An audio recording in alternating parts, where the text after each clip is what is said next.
Jezu cichy i serca pokornego, uczyń serca nasze według serca Twego. Zgromadzenie Najświętszego Serca Jezusa jest zgromadzeniem międzynarodowym. Co to właściwie oznacza? Że jesteśmy obecni na wszystkich kontynentach, aby głosić chwałę Serca Jezusa.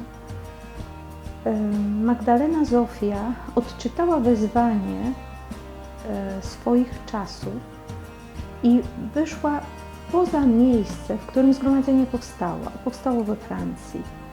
Odpowiedziała na znaki czasu i potrzeby. Wtedy to siostry mówiły językiem francuskim, więc idąc do innych krajów podejmowały pracę wychowania w rozumieniu zakładania szkół, bo taka była potrzeba. Teraz to wychowanie rozumiemy szerzej, podprowadzania do pełni człowieczeństwa, do zjednoczenia z Panem Bogiem.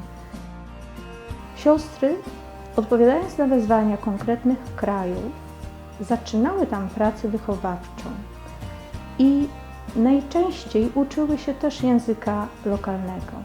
Także dla komunikacji w zgromadzeniu mamy teraz 3 języki: angielski, hiszpański i wspomniany już język francuski.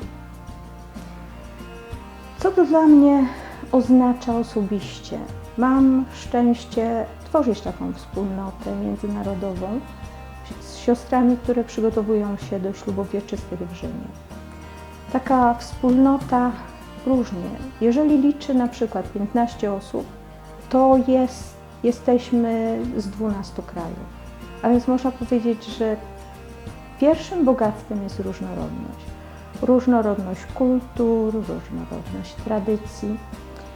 I co jest dla mnie bardzo ważne, pierwsze poznanie osoby, poznanie jej kultury, wsłuchanie się nie tylko, żeby zrozumieć osobę, to jest pierwsze, ale żeby naprawdę ją poznać.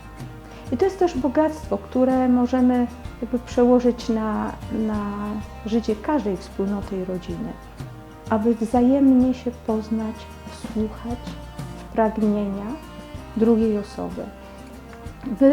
Niesie to pewne napięcia. Żeby zrozumieć osobę, kulturę, musimy rozmawiać. I czasem, co dla nas jest oczywiste, dla drugiej osoby wcale takie nie jest. Pamiętam pierwsze napięcia odnośnie czasu. Dla mnie, Europejki, gdy rozpoczynamy spotkanie o godzinie 10, jest to godzina 10 punkt, przychodzę na spotkanie 5 minut wcześniej. Dla kogoś, kto mieszka w Afryce, 10 jest do godziny 11. Także 10:50 też jest 10. A więc zrozumieć, jak funkcjonuje ta osoba i szukać wspólnie uzgodnień, porozumienia, to jest jakby pierwszy krok. W tej różnorodności bogactwem jest to, że jako zgromadzenie już od formacji początkowej mamy taką możliwość poznawania innych kultur. Mamy taką możliwość przed ślubami wieczystymi, to jest bardzo ważne, jechać na apostolstwo do innej prowincji kulturowo różnej, co nie jest tylko związane z językiem, ale jest związane faktycznie z życiem we wspólnocie, z życiem między szczególnie ubogimi. I poznawanie, czyli otwieranie się na inną kulturę. To osobiście bardzo mnie uczy otwarcia, akceptacji, aby przyjąć innych takimi, jacy są. Aby zobaczyć, że mój sposób działania jest moim sposobem. Jest jednym z wielu sposobów, na przykład gotowania, ale nie każdy musi robić tak jak ja. A więc danie wolności, że każdy może być sobą. Szczególnie to widać w kuchni, gdy każda przygotowuje swoją własną potrawę, gdzie wzajemnie się uczymy od siebie.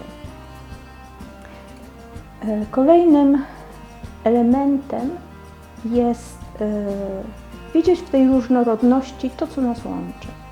A więc to, co nas łączy, to pierwsze jest język miłości.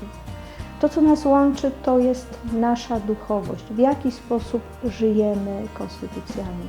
To, co nas łączy, to jest odczytywanie Słowa Bożego w pewien specyficzny sposób, gdzie tym językiem, jeżeli się dzielimy Słowem Bożym, rozumiemy się, bez względu na to, czy to jest język angielski, hiszpański, zrozumienie jest głębsze, jest to zrozumienie miłości. Więc dla mnie osobiście nasza międzynarodowość jest ogromnym bogactwem. Bogactwem, które prowadzi nas do otwierania, przyjmowania, które prowadzi nas do rozumienia własnej kultury, przez to, żeby na kulturę też spojrzeć w sposób krytyczny, żeby spojrzeć, co naprawdę służy człowiekowi.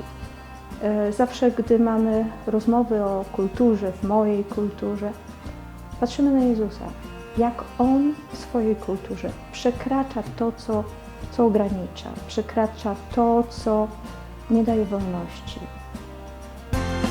Jezu cichy i serca